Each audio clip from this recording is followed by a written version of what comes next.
Hey guys, welcome back to my channel and welcome to a new video for 2015. I can't believe May is already here, but it's here already and the good weather with it. So since it's been a long time since I've shown you guys new acquisitions that I've made in previous months, I decided to do a little catch up here and show you what's new on the railway. So I'll get right on it here for you. First off, I got this secondhand from a train show within the last 2 months. This is, well, many of you know what type of a locomotive this is. It's an SD45. Well, technically it's a SD40M-2. CP Rail CP purchased these a long time ago, secondhand, I believe, and the reason why it's an M-2 is because they reduced it, the locomotive inside, by 4 cylinders and reduced the horsepower from 3,600 down to 3,000 even to align with their existing fleet of SD40-2 locomotives. This model here is made by Proto 2000. I got it for a pretty good deal, only $85, brand new in the box. Got it to run again. The road number is 5490, of course, and it's in the dual flags paint scheme. Can't believe it's been 20 years, 1994, since this paint scheme was introduced in response to CN's North America Continent paint scheme way back in the day. And just turn it around here, and there's the front. It's a very nice, detailed, older Proto 2000 lifelike model, or some people just like to call them lifelike for short. The road number is on the back with all the grab irons and MU hoses. So it's a very nice locomotive. You can see all the fans on the top, even the dynamic fans. So we'll put this off to a side, put it out of the way. The next one I got, also never been used, I'm still working on it here, is an Illinois Central older Athearn SD40-2. This one would have been one of the second-hand ones that they had purchased from Burlington Northern many years ago, and had VMV, a locomotive rebuild company, rebuild and repaint them into the Illinois Central black colors. This one in particular is the one that kept its dynamic brakes, and you can see them right here on these older Athearn models. You can actually remove this piece right here, but I shouldn't really attempt to do it on this video, since I'm not in the best angle to do it. But it's a nice SD40-2. It has the Operation Lifesaver logo on it. I'm painting up the handrails to make them blend in with the body color. And there is the Illinois Central updated Death Star logo, as some people call it. I haven't had to do very much improvement to this model because it has the newer Athearn motor, surprisingly, inside it already, not the older junky blue box motor.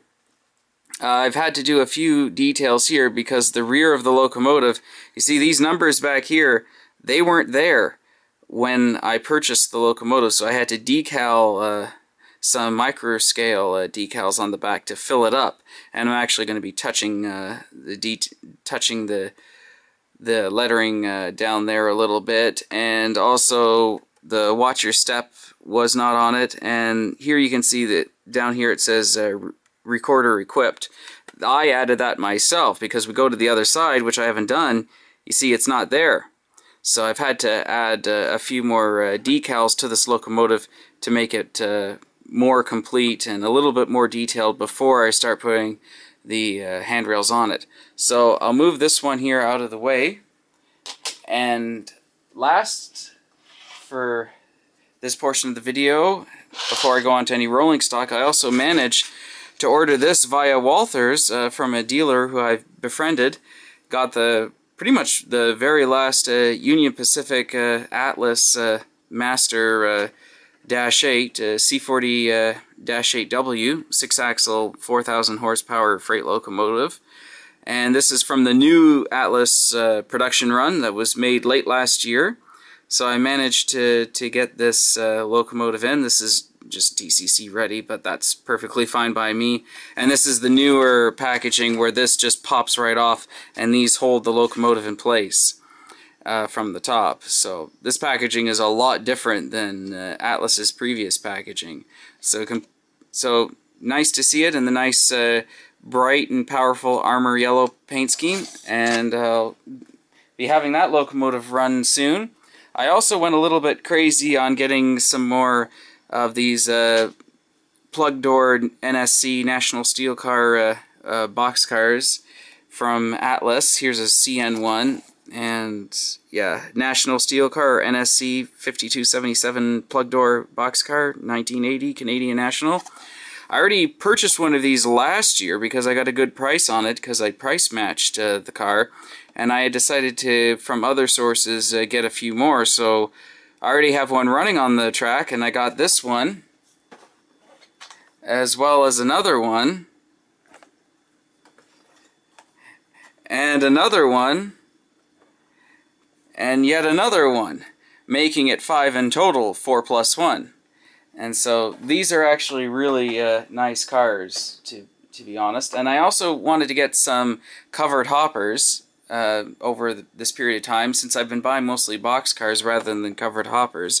So I got this Ribside 4750 Intermountain covered hopper. I actually got not only one, but I also got another one. This is in the Burlington Northern Cascade Green paint scheme. These Ribside cars are always very nice, and the price wasn't too bad, being at just over $30.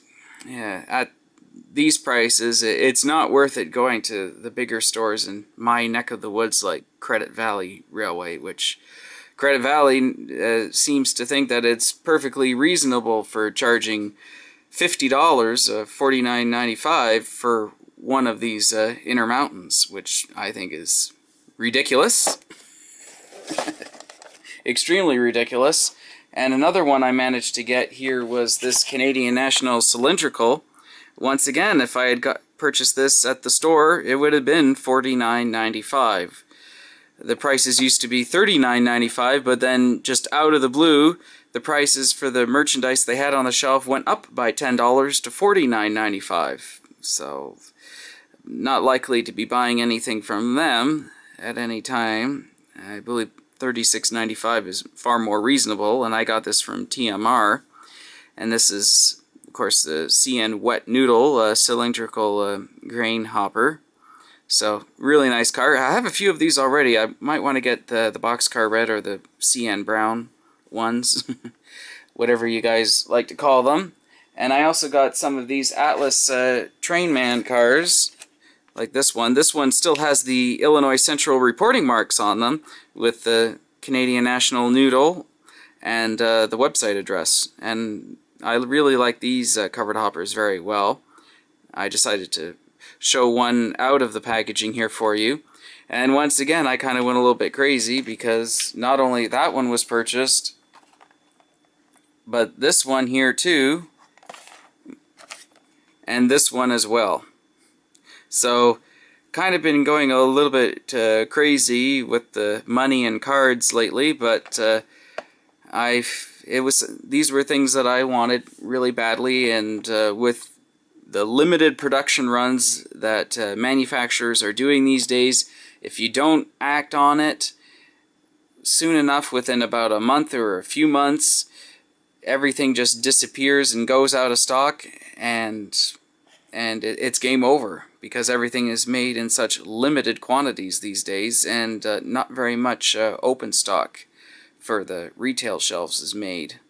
But anyways, guys, thank you for watching my videos, and I'll see you soon. Have a good one.